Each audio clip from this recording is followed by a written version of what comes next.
time that another important hearing is going to take place in the Idaho 4 case against Brian Kohberger that could possibly reflect some very important information that benefits Brian Kohberger, even though it's, of course, been deemed a closed hearing by Judge.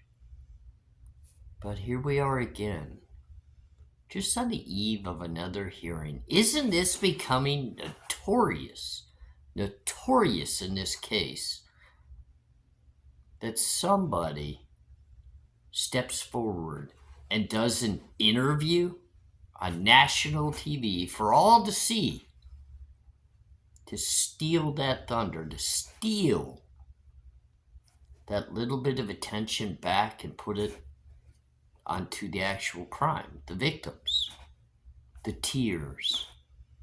We got to get the emotions flowing again. We got to make sure that nobody reflects on the actual true issue at hand within this case, but they continue down the path, the narrative, guilty by emotion. I'm ARHayes. This is Convicts Thoughts, and today I've been able to enjoy some sunlight back in the home. Dogs had a great walk. But while I was out and I was walking, because guys, I truly have been reminiscing as I follow through these cases, thinking about people like Brian Kohberger, Richard Allen, and the various people sitting in that jail cell waiting to go to trial, to battle for their innocence. I remember those days so well. I remember having to be patient and methodically work my way through each step of the process. Even when nobody else around the situation wanted to be patient, I had no other choice. Neither does Brian Kohberger in the Idaho 4 case. But what makes it so damn irritating for an individual like myself is, for the very first time since I get to really monitor and follow these cases from afar, from out here in the free world, and I'd like all of you get to watch and hear everything going on, I truly see exactly how the case is actually being trialed all by emotion. Not in the courtroom, not before a jury. It's actually being tried between everybody like you or I that's watching and falling into these interviews. They're continuously happening on the eve of something happening in the courtroom. This time it's Ashlin Couch. Now, ladies and gentlemen, I gotta say something. It's gonna ring a few bells to those that just already don't like the way that I either present my issues with the justice system and the way that this case is moving forward against Brian Kohberger, as I just don't feel as though each and every step that's being taken has been done fairly or in the correct manner. So I call it out. And now again, I'm going to do it. And I'm going to throw it out there because people are taking every word that these individuals are stating, like Steve and Christy Gonzalez, now the Ashlin Couch, or all the unnamed sources that come through places like News Nation or the other mainstream networks. These people are getting in front of you not because they have information or because they have knowledge of anything that transpired that led to the quadruple homicide.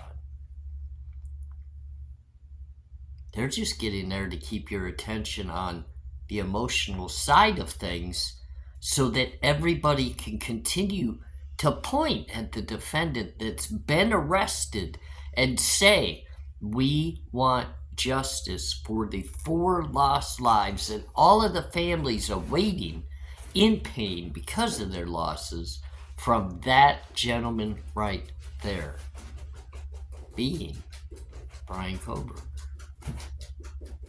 Ashlin Couch has no more information than you or I. She didn't live in the home. She wasn't friends with everybody in the home. I know that she puts on that crying face in regards to Kaylee, and of course the hugging pictures of Maddie. She was truly friends, ladies and gentlemen, with Emma Bailey and Dylan Mortensen. Yes, I know she lived in that very home prior to the events happening. And even in her own wording, she actually lived in that home before Kaylee did, before Dylan did, before others moved in. Xana being the actual person that moved in literally under her name on the lease. But she wants to get on national TV and promote the fact that she's going to push this newfound dream of hers of protecting those on social media, because people need to be stopped that are stalking others on social media, pretty much pointing at Brian Kohberger again as if he was a stalker. There's no proof, ladies and gentlemen.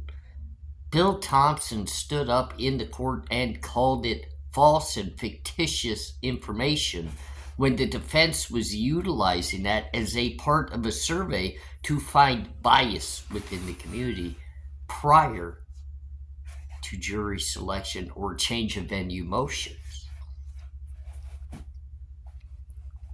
If Ashlin Couch had any verifiable or real information to share, she'd be held by the gag order, because she would be either a witness or a hearsay witness that gave police information that helped them within their investigation. She would not be allowed to share various things that she knew.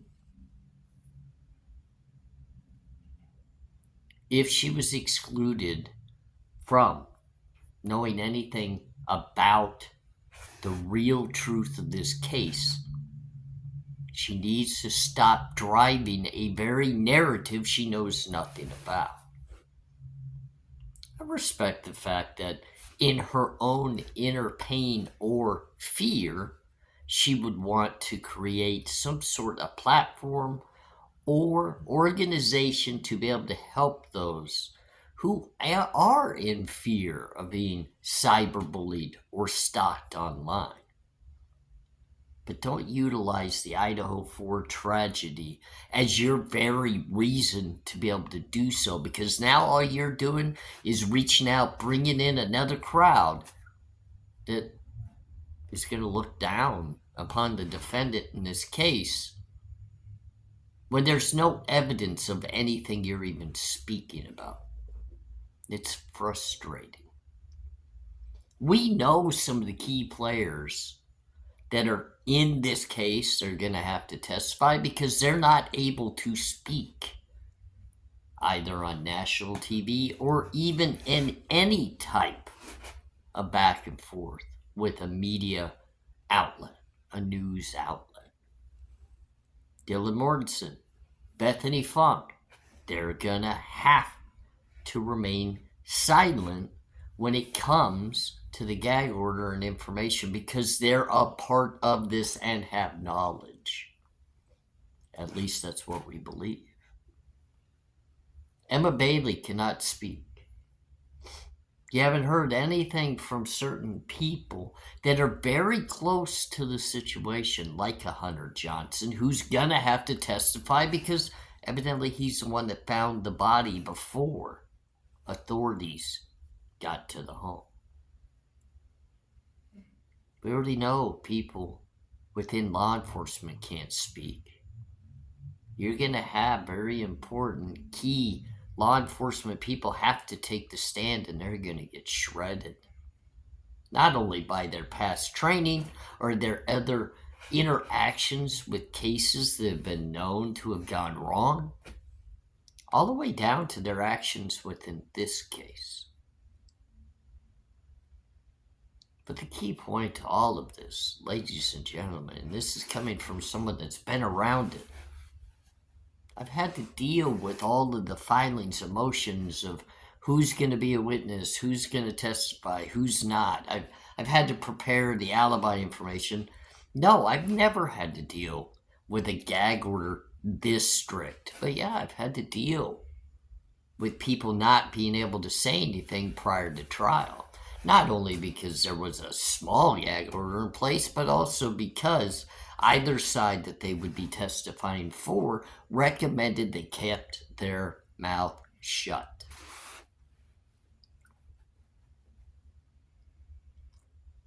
I want to feel for the people that are enduring the pain that was caused by this crime.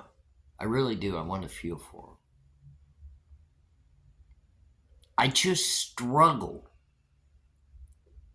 to fully open up and grasp the pain that they must be enduring when they themselves continue to get front and center and push a narrative that benefits them. And many people would say, how could it possibly benefit them? Well, it's all eyes on their emotion, which is driving the guilt of an individual that the even so-called evidence that is so strong, that has this guy nailed to the... It's not back. It's not all there, and it's not adding up. And we're going to go over more of that in regards to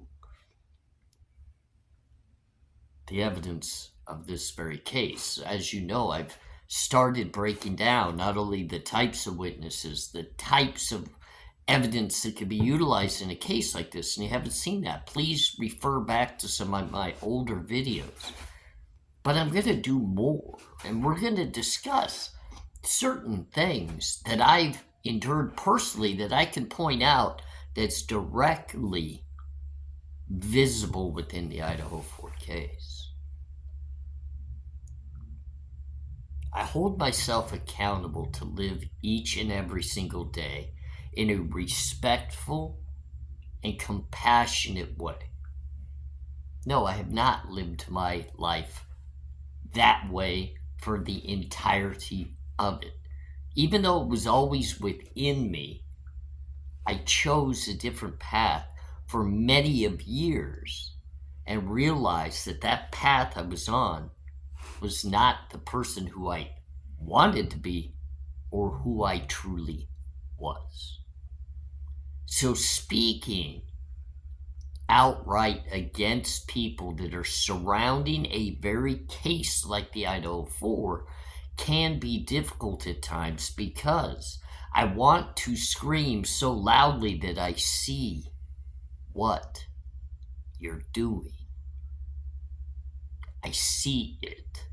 I'm not blind. And I don't feel your emotional pain or chaos within what you're doing. I feel a driven narrative to pick up the pieces of a prosecution that's just possibly falling short. So now you're going to add the help to get the conviction. And people are falling for it. And it's sad. I get that when you look at the case, it's a 50-50 on whether something like this happened or something like that happened or who possibly was involved or did what. And it's okay to be open-minded and search for answers. It's okay to have a gut feeling of a certain way whether you feel like he did do it and he had a reason to do it, or you just feel as though he's not the one altogether. That's okay. We're at a stage of the game right now where nothing has been fully disclosed to all of us to prove innocence or guilt.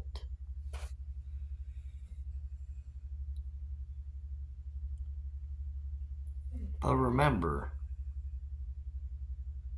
every time the false narrative is being driven home and being broadcast worldwide for all to see, there is that end of the day possibility that all those pointing of fingers and all those driven, angry, and hateful words and the diagnosis of so many that call him a incel or a stalker / hunter, even all the way down to the point that people have said that he was possibly going to assault one of the ladies sexually. They tear apart his work history. You look at each and everything that's being said out there, and many of people don't even want to put their real and true name. They just want to say that they're just a confidential informant, or they're a person that is working with mainstream media to give info, but they want to keep their name quiet. They don't want to tie themselves to anything. But you're tearing a man's life apart. They could potentially, at the very end of the day, walk out of that county jail, down the very stairs in front of the courthouse, free and innocent. This was a young man. Nobody wants to take into consideration the fact that if or when he's deemed to be innocent in this case, you've taken a young man who made a change in his life for the better and strove to do good things, even in the fact that he wanted to work for law enforcement within our justice system to protect people like you. Don't come at me that I'm a law enforcement hater. Don't come at me that I look at all law enforcement as the most negative of people in the world, because I don't. Look within yourself, because if you found this man guilty, already guilty of charges he hasn't even been in the courtroom of, all based off of these media outlets doing these interviews with people like Ashlin Couch, Steve Gonsalves, Christy Gonsalves, and others that are all driven by emotion, anger, and pain. You're the one reflecting negatively upon somebody that was striving to work as a public servant in the law enforcement arena and possibly work his way up even higher to be better than others and strive to be the best they could possibly be. And some of us who have lived those paths that needed change, that needed us to look deep within ourselves and first of all acknowledge the failures and the mistakes that we had and were making. Take that acknowledgement, learn from it, appreciate the opportunity to do better, and then strive for it.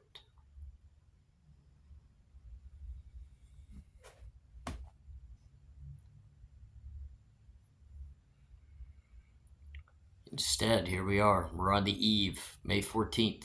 Closed hearing May 16th. Closed hearing. Brian Kohberger's right for openness and transparency in his case has been stripped from it. Yet those who truly don't know what happened, that truly don't have real and factual evidence, those who truly maybe are driven to utilize this very case for an upcoming, like an Ashlin Couch, doing an organization that could possibly do a lot of good for others, but it wouldn't even be known or heard of if it wasn't for the Idaho 4 case.